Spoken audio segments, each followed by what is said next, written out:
it's me again. As you can see, mission accomplished. That went far better than I expected it to. Admittedly, I set myself up for failure the first time when I tried taking the front half of the body off. You remember that one? Yeah, well, I thought this one through a little more, and I'm actually really impressed with my crane system here. So now that it's, actually the daytime, I can go over that a little bit more than I could yesterday. A key aspect is this come along. I don't know what its rating is because I got it on clearance from Grandma's basement. So it gets the job done. I'm guessing it's a 2-ton, but for that thing, it's more than enough. The center of balance, or the center of gravity for this car, is essentially right where that orange strap is.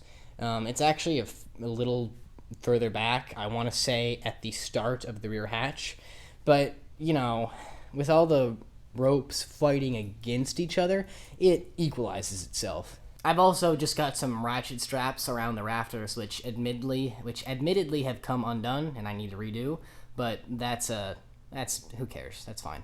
The real star of the show is my track Miata, actually getting some use in, because it's too hot to drive the damn thing. To be honest, I would have rather used the back of it, but as you can see, the tow hook's kind of messed up back here, because I actually use my car, and the tow hooks actually get used. But, the front will do fine for now. So the plan for today is to, one, dismantle this and put it back together. It's just for demonstration purposes right now. I need to get that hooked back in. But once I get this lifted up again, I'm going to make the actual cart this is going to sit on. Because as you can see, it's effectively like I've got 2 cars in my garage now. I don't have room for 2 cars in my garage. That's why I took the other half outside. But I've learned a lot since building that cart because I was being lazy, let's be honest. So this is actually going to get a nice rolling cart with casters, so I can just dump this in the backyard for the foreseeable future. Let's take these off. I didn't really think about it last time, but this is the last time I'm gonna see this car as a car. That thing, that is the Sonett. But there's more than just the mechanics that make up a Sonett. It's more than just the quirky engine and transmission.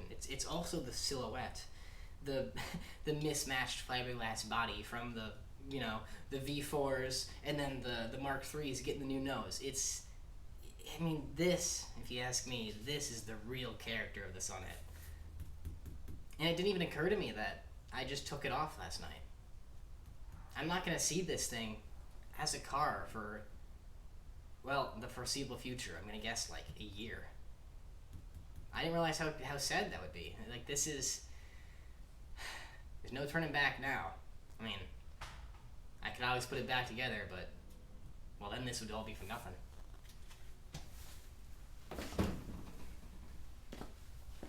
She's never let me down. Doubt it's gonna happen now.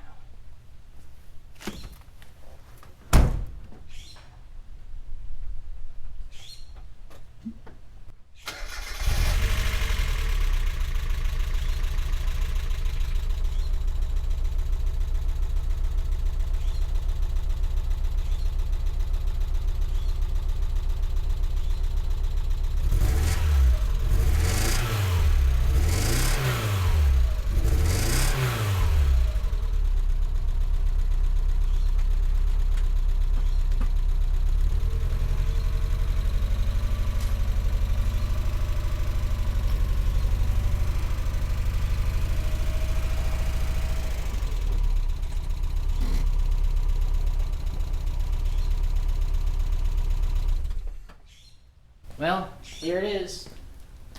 Never actually gotten a chance to sit inside this thing before because it's always been so disgusting. But now I can. Huh. Well, so my plan is I'm going to have I gotta turn. There we go. The plan is to have some sort of angled beam coming down off of these, or underneath them, more realistically, to then bolt to some sort of lower box frame. The box frame will also support somewhere in the back, probably from, I don't know, the holes in the bumper, or the holes for the bumper. Maybe the taillights, maybe the wheel wells. I'm not really sure yet. As for the front, I don't know what I'm doing with the front. The front may just sit on something and all the support be in the back. I may also, actually, you know what?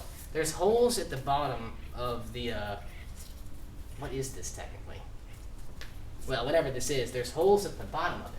So, I think it would be pretty, oh shit, that's why that nut had a weird standoff on it. It was pressed in and it fell out.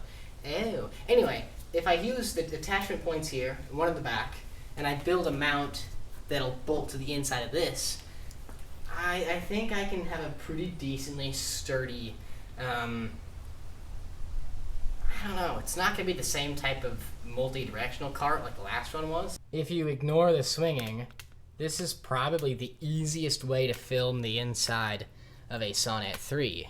These things aren't particularly big, so fitting a camera in them is pretty tricky, especially when you take into account, you know, like what kind of focal point you're rocking. I find it peculiar that they chose to route that hose through an actual hole in the fiberglass itself. Granted, I'll be copying from them, but I just find it strange when there's so many other options. But you can see just how much of that weather sealing was stuck on this thing. No wonder it was so hard to get off. And you can also take a look at where the body mounts are supposed to be.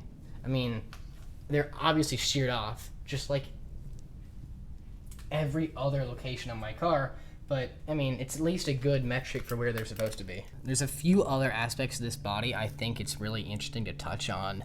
Number one, well, the A-pillars and the center part for the, what is that? That's a rearview mirror. My bad. As far as I can tell, like, those are the only external places where individual fiberglass, the glass mat has been used. I was under the impression that these cars were all sprayed, which you can clearly see they were sprayed into a mold, but I didn't know there were reinforcement oh, that's not a reinforcement. Oh, that's squishy. Oh. Man, this thing probably sounds horrible when it's driving, all the flopping around. But my point being is, I didn't know they came in after the fact and add all these reinforcements. But why reinforce the A-pillars? Like, they're not structural.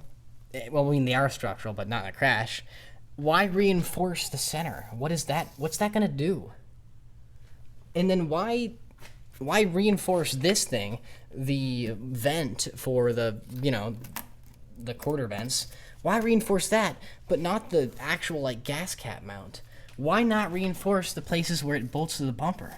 Unless there's more laminates, you know, that I'm missing. Maybe there was I don't know, a really thin glass. Oh, maybe there is. Maybe I'm crazy talking here. Maybe there is some, I don't know, maybe more glass that I'm not seeing. Like, if you think about it, these were all stapled to the headliner. So, like, why have a headliner when you could just make the top of it nice? I don't understand why you do that, personally. So I guess that's something I can do different. And stop ranting about a topic I really have no idea what I'm doing. Also, I don't know what this stuff is. This looks like a filler that was applied after the fact. This thing may have some damage that I don't know about. Which it has damage everywhere that I don't know about. But whatever, no more crazy talk. Let's actually get some work done.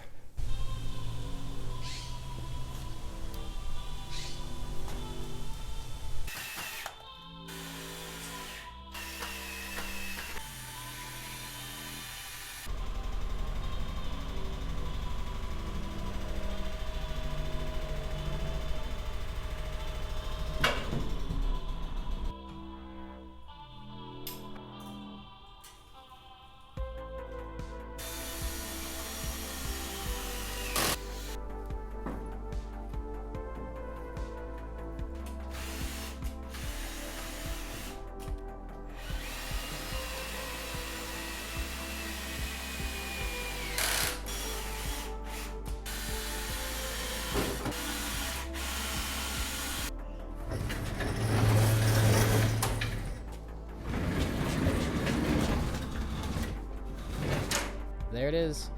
That turned out a lot better than I thought it would. I really like the idea of securing it via the door latch holes. I do need to reinforce the rear some more, but I'm just not sure how to do it yet. There's a bit of wiggle, but I mean, it'll be fine. When I go to actually sand this thing, I'll probably sandblast it first. But either way, this will get some significant reinforcement once I'm, actually doing that. For now, that's good enough to move it around. And here it sits, just, out in the rain and the sun, and I'm sure that's not helping, but there's nothing I can really do at the moment. Overall, I haven't noticed any major degradation of the, little cart, and it's been months. So I call that mission accomplished. I never did reinforce the rear, because I just don't care.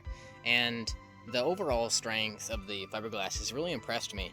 I've heard nothing but horror stories, and I was expecting it to just crumble like dust, but I'm thoroughly impressed. And to be honest, when I go to clean up the inside, I might just lay it upside down and, call it a day. It's definitely strong enough. And then, put it back on the cart when I paint the outside.